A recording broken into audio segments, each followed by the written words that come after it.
Hello and welcome to KYC. I am Sharad Dubey and you are watching NDTV Profit. But in our KYC segment, there is a company which I'd like to talk about, and let's guess the company what it is. We have of course asked you all across from 10 o'clock onwards which company this is that today we'll be talking in KYC, but there are some hints also before I announce the company's name. First and foremost, there is some promoter buying happening in this counter as well, but the stock has tested the patience a lot, almost down 25% in the last 1 year itself, and that is something which is a concern for the industry as well as the stock. Also, there are two important points which we like to know before we guess the company. It might be a likely beneficiary of genomics also. That's a futuristic thing to actually talk about. And also, going ahead, we expect that there might be a price hike in 2026, and we'll of course ask the management as well. And the company in focus is a diagnostic player.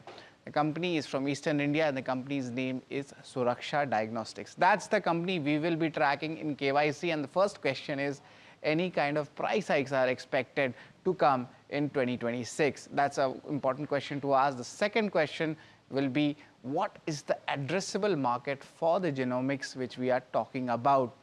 Also, let's see, the third question is, when will the margins come back to the normal levels? The Q2 numbers were impacted, but will this come back in this year itself, or will we have to wait for it? That's the question.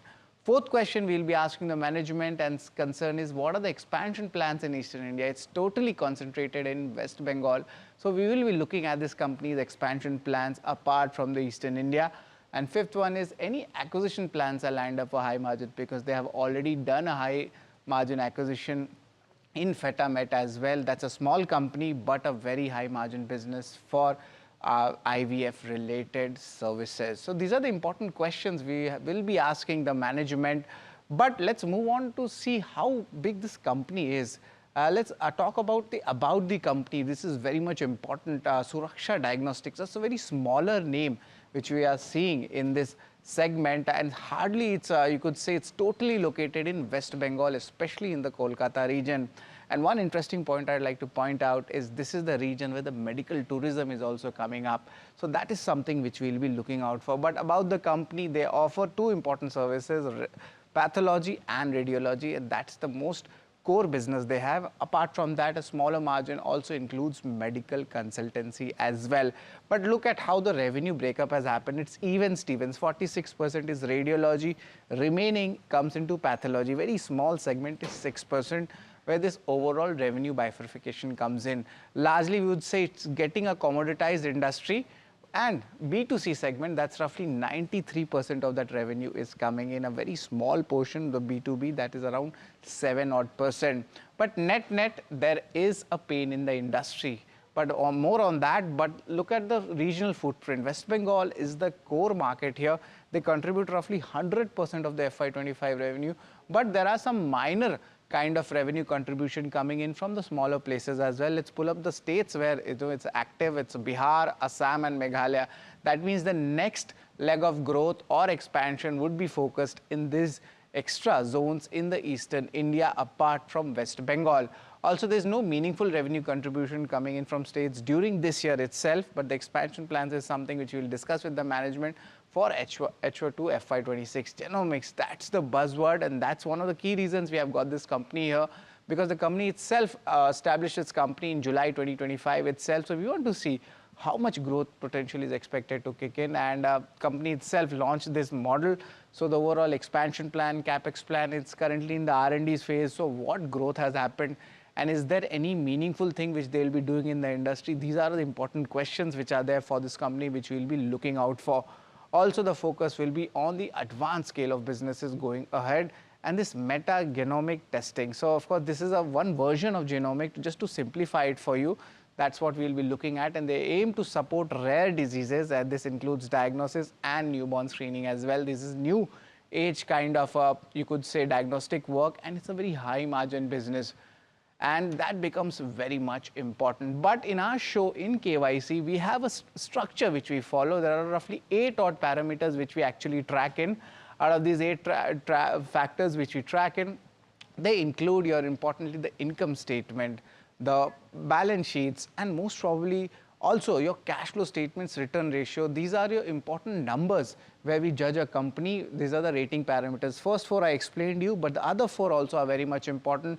This includes your shareholding pattern, how things have changed, what the street cred is. This is nothing but the stock returns which have happened across various periods, valuations as we compare them with peers, especially in the diagnostic space, and last but not the least, the most important thing, the outlook going ahead, what it means for the company. But let's move on for Suraksha Diagnostics, and the first parameter I would like to point out is the income statement here.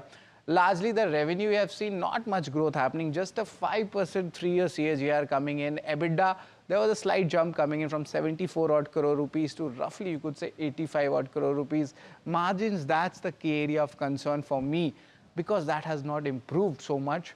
But net profit, that's decent. That's a 14% CAGR coming in. But I still have concerns when it comes to the margin. So that's the most important question we'll be asking the management as well. So as of now for income statement, and just see that Q2 also the same problem happened. The margins dipped. That's 31.4%. So overall net, I will be giving a neutral rating when it comes to the income statement.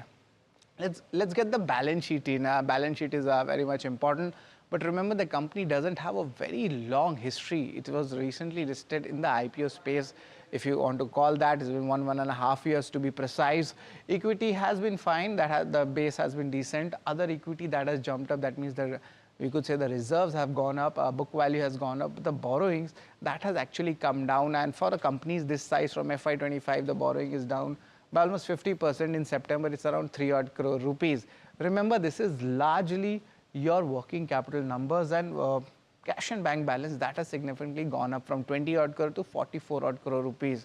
Will this company give any kind of dividend? Will this company go for some more acquisition in high margin business? That's what we will be asking about this company going ahead. But right now, net, it seems the balance sheet ratios are decent. So I'll be giving a thumbs up to the company when it comes to the balance sheet. So let's see the third important parameter which you would be focusing in, and this is very much important, and this is cash flows. The money which comes in the company is one of the most important parameters we track when it comes to the company whenever these numbers come in. So look at the operating cash flows. That is also decent, but it has kind of dipped. It's around 37 odd crore rupees. That we could focus on that number. And also the PAT number, that has also, you could say these are 6 months numbers. So 18 odd crore is coming in. So if you annualize it, it's coming at a decent 36 odd crore rupees. And it might be very much helpful, especially in Q3, Q4, in case company comes up with some high margin news flow announcement as well. CFO, that is the cash flow to PAT conversion, that is very healthy. It has been maintained above the 200% mark, and that actually makes it a very strong candidate for this important ratio. There is a concern also for me. So one side I gave you a bull opinion, but there's a bullish opinion. The net cash inflows, nothing has much happened here. So there are some adjustments in the balance sheet, and that kind of gets me my concerns in it. So there's a divergence in our analysis. So for that, I have given the cash flow segment a net neutral impact coming ahead. Also, let's pull out the return ratios, how it actually pans out. And largely when a company has around 15 odd % return ratios on ROCs, ROE, it's supposed to be decent. There was a downtick here in FY23. There was an industry change as well. But after that, let's look at the trajectory, how it has gone up from 9. This is a significant up move of 21.5. So concerns were there, will this actually hold up? And yes, it has not only held up, it has actually gone up as well. That's around 23.3. That's what we are looking at. So net, this ROC numbers looks decent. ROE, that's another important number. Same story repeats here, and it has maintained itself. It's coming in at from 14 to 16.2. That means strength is coming in both ROC as well as ROE. So net, I will be giving a thumbs up when it comes to these return ratios for Suraksha Diagnostics. But apart from these numbers, let's look at the shareholding pattern, how things have moved. I have told you that the overall history from the IPO is on the lower side. But net, the promoters, there has been a slight increase. That's why we have got the company as well in the month of August. There was a certain buying from the promoters, but net, it's still at around 49 to 50 odd % since the last September shareholding which had come in. And looking at the FIs and DIs, there hasn't been much change. It's been almost the same, 14%, 22%, and even the public. So I would be giving a neutral rating here, but there is a positive bias as promoters have been adding in this stock fall as well.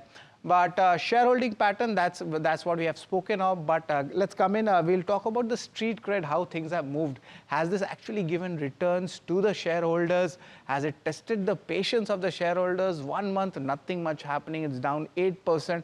Let's move ahead and see how it's actually panned out for the other segments as well. 6 months, it's down 13%. We are just looking, is there any red only going to continue? It's around 24% on a year-to-date basis. In 1 year, it's down more than 30%. So that becomes a key concern as well, because there hasn't been much major returns coming in. Also from its IPO price or since listing, it's still down 35%. That means the entire industry, of course, we have seen diagnostic stocks has been under pressure because of pricing issues. And of course, a lot of experts have stated that this is a commoditized segment as well, maybe, and that is where the concern comes in. So for this street cred, I will be giving a thumbs down when it comes to my ratings as well. Apart from, of course, we speak about these numbers, the valuations matter a lot, and Suraksha's valuations come in at 33 times to the 12-month forward P. It's the cheapest. You compare that with Dr. Lal Path Labs, that's 42 times. Metropolis, that's also coming in at almost 42 times. And let's move on and see some other stocks also, where Thyrocare is 39 times and even Vijaya Diagnostics is 50 times. We have not taken Krishna Diagnostic, the size is small, but Suraksha is the cheapest here. But does it actually demand premium? That's a cause of concern, because other diagnostic players are up, then why Suraksha isn't up? Because the entire industry itself is in a downward tick. So that's a key concern, and maybe that's the reason why this stock is trading at a discount to its peers. So that's why in the current scenario, even if this lower numbers are there for the valuations, I'll still give a neutral rating when it comes to the valuations.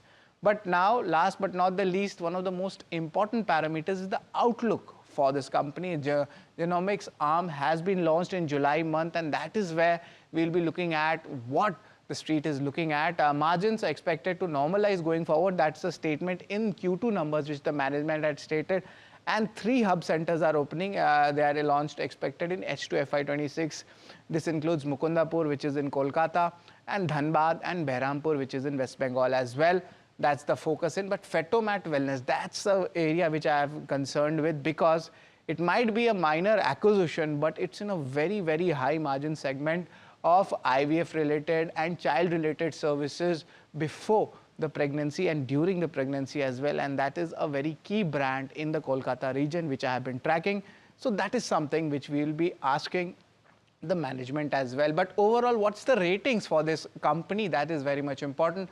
Income statement, it's been largely neutral, but balance sheet and return ratios, they have done really well. So again, a thumbs up. Shareholding, it's neutral. And street cred, nothing much has come in for the returns for the shareholders. So I have given a thumbs down to it, but outlook remains strong in the genome segment, genomic testing. That is something which we want to hear it from the management itself. And net, for Suraksha Diagnostics, our KYC rating is going to be 5 out of 8, and that is something which we'll be watching out for. We are now joined by Dr. Somnath Chatterjee. He's the chairman and joint managing director at Suraksha Diagnostics. And also joining us is Ritu Mittal. She is the joint managing director and CEO at Suraksha Diagnostic. A very good afternoon to you, both of you. And first of all, I'd like to start with Dr. Chatterjee. There has been a significant expansion in Kolkata region, and I was just looking at your presentation. So the H2 FY26 expansion plans, we'll start with that. This place has become, Mukundapur has actually become likely like a place for medical tourism as well. There is an expansion happening in this Kolkata region as well. So how will you be actually expanding? There seems to be a hub and a spoke model as well. If you can just explain us that. And will this expansion go apart from West Bengal?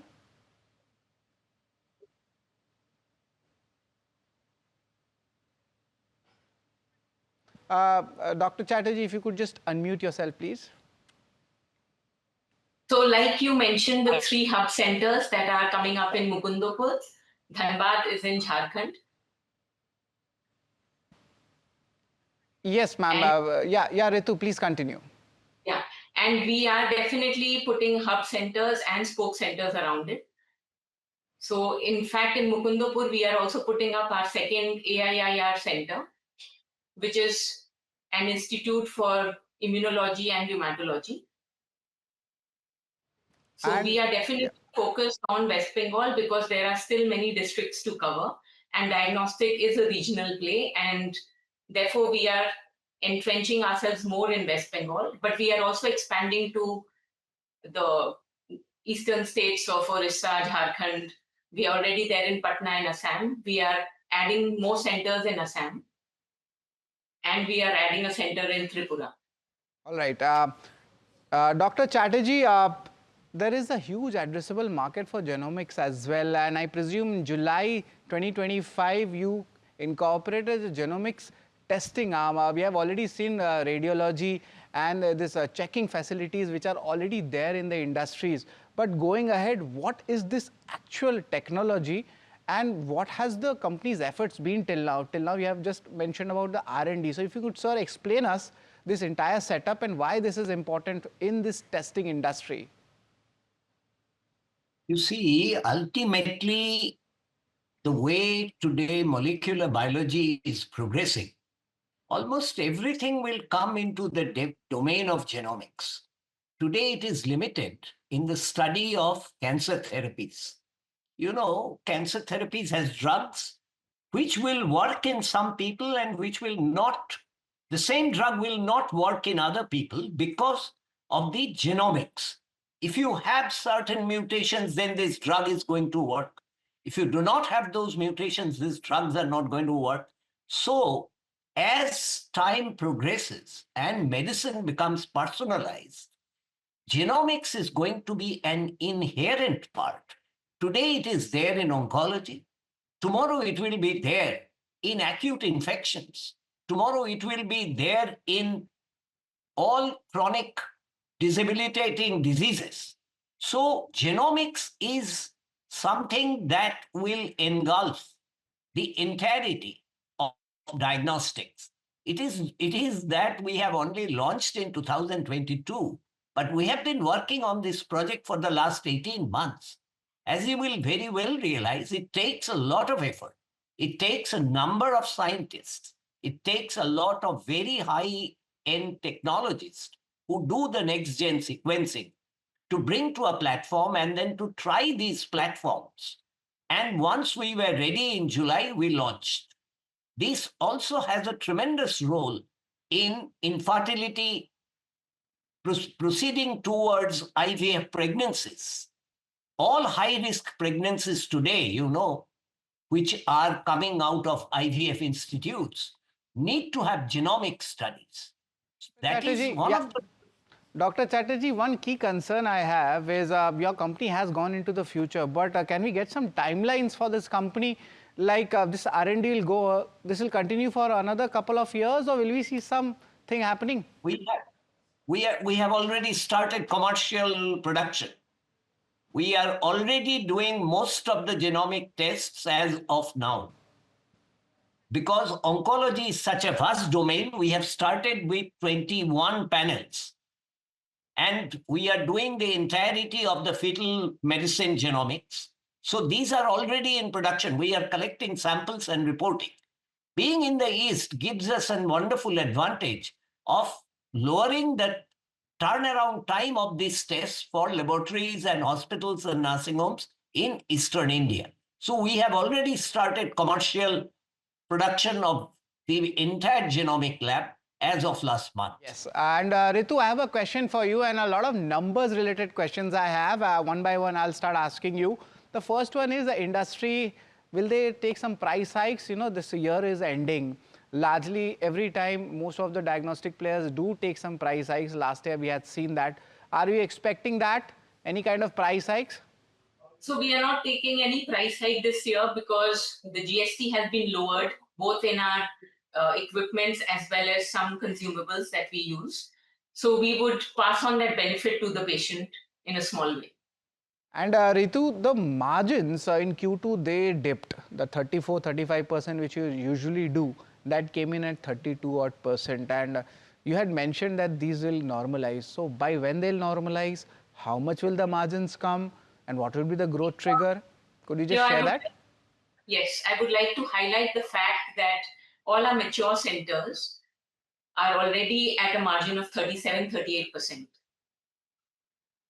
But the fact that we have 33% of our centers are not yet mature, and therefore the diluted margin looks less than competition, but it's the same business. And as we scale up, as our centers mature, we definitely expect to have the same industry margins.